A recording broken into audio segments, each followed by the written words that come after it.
최신 판례 22년 선별 판례는 이제 3개 정도 있고요.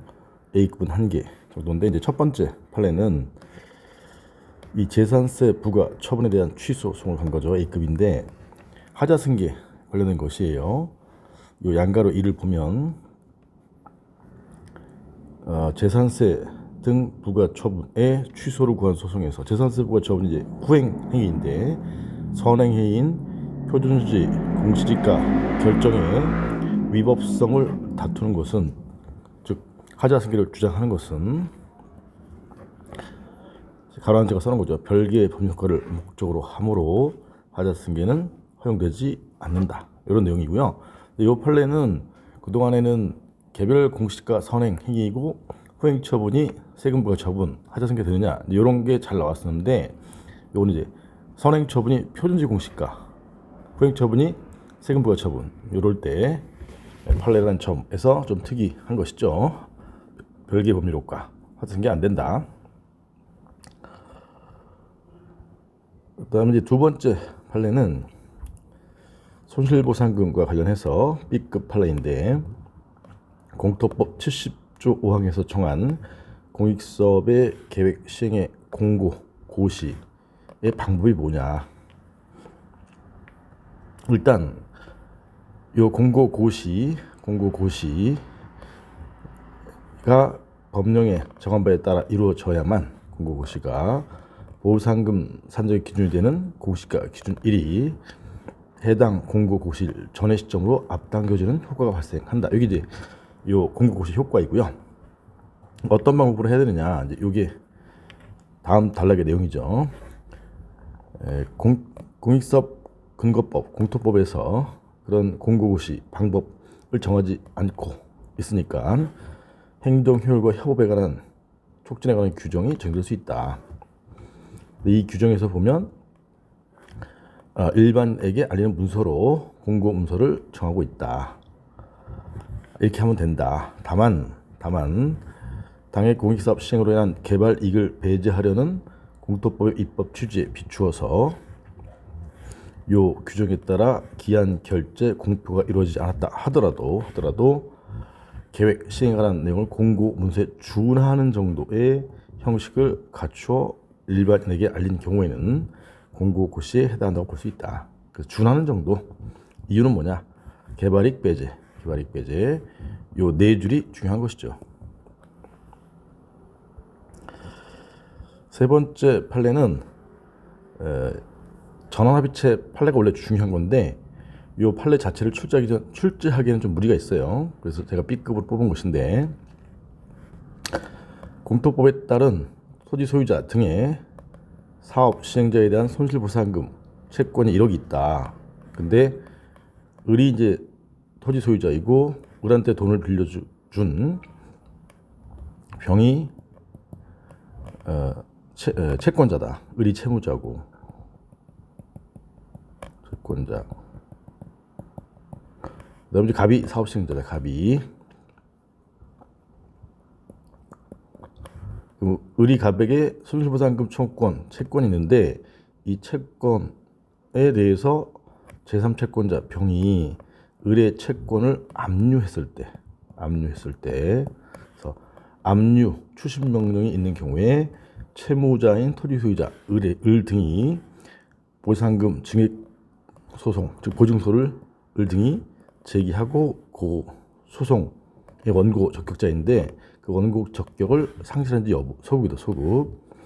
그래서 을이 이제 갑한테 돈 달라는 거, 돈 더 달라, 보증소를 제기했을 때 85조 2항에 따라서 을이 원고 적격자인데 병이 을의 손실보상금 채권을 압류 또는 추심명령 했을 때, 추심명령을 받았을 때 을이 원고 적격을 상실하냐, 상실하지 않는다. 그 전에는 상실한다 했었는데 상실하지 않는다가 이 전환합의체 판례 바뀐 것이에요. 그 이유는 한 두 가지 정도 들고 있어요. 첫 번째 이유, 일단 보증소에 대해서 첫 번째 단락은 이제 형식적 당사성의 개념이죠.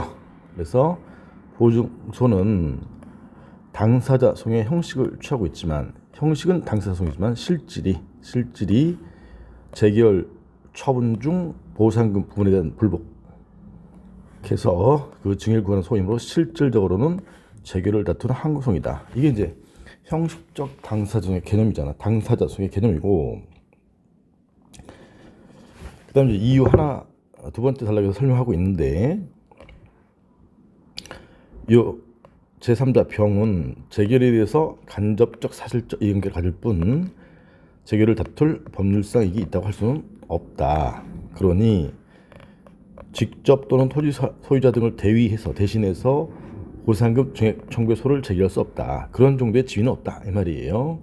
결론, 압류 추심 명령이 있더라도 추심 채권자 병이 재결을 다툴 지위까지 취득했다고 볼 수는 없다. 첫 번째 이유. 왜냐하면 제3자는 재결에 대해서 간접적 사실적 이해관계를 가질 뿐 법률상 이익이 있다고 할 수 없어. 요거예요. 요건 이제 많이 쓰는 표현이죠. 원고적격 인정할 때 개구 측 법률상 이익이 있으면 인정되고 일주간 간접적 사실적 이해관계 부정된다. 그거 이제 활용한 것이에요. 두 번째 이유는 토지 수용의 재결을 거쳐야지만 수용재결이 있어야지만 손실보상 채권이 이루어지잖아요.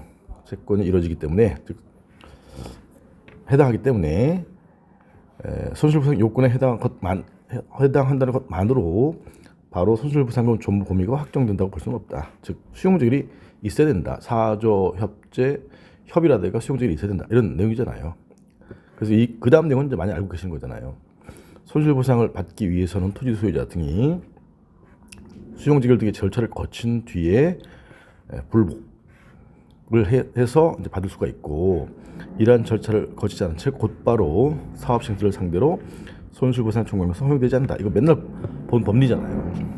이와 같이 손실보상금 채권은 공토법에서 정한 절차로서 재결 또는 소송 절차를 거쳐 비로소 구체적 권리의 존부 범위가 확정된다.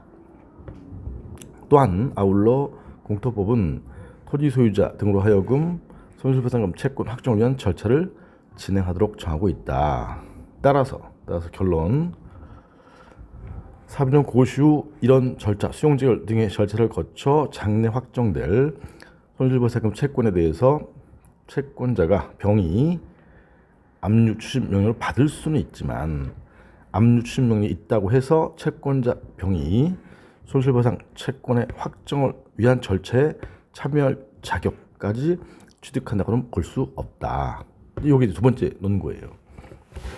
토지 소유자만 자격이 있는 것이고 법령상 병은 추심 채권자는 자격을 취득할 수 없다. 이게 핵심이에요. 결론, 요컨대 보증소 제기한 경우에 손실보상 채권에 대해서 병에 압류 추심 명령이 있다 하더라도 추심 채권자 병이 그 절차에 참여할 자격을 취득하는 것은 아니므로 이게 논리. 아까 이제 상세히 한 게 두 가지 논거를 댔었죠. 사실상 간접적 이관계, 법률상 이관계자가 아니다. 네, 법령상 토지 소유와 같이 손실보상 채권을 확정할 지위를 취득하는 것도 아니다. 그러니 이 압류 추심 명령이 있다 하더라도 보증소 토지 소유자 원고의 지위에 영향을 미친다고 볼 수는 없다. 그러니 당사자 자격을 상실한다고 볼 것은 아니다. 그래서 기존의 판례를 변경한다. 압류 추심 명령이 있는 경우 보증소의 당사자 자격을 상실한다. 라는 것은 변경한다. 그런 내용이에요. 이건 이제 소위 말하는 이제 당사자 변경에 관한 것인데, 이건 소송법적 문제이니까 이런 판례가 있구나 정도 알고 계시면 되겠어요. 이래서 이제 21, 22, 3년 최신 판례, 선별 판례 정리를 다 마쳤습니다. 기쁩니다. 여러분도 잘 정리하시고 다음에 또 좋은 자료로 만나 뵙도록 하겠습니다. 고맙습니다. 안녕.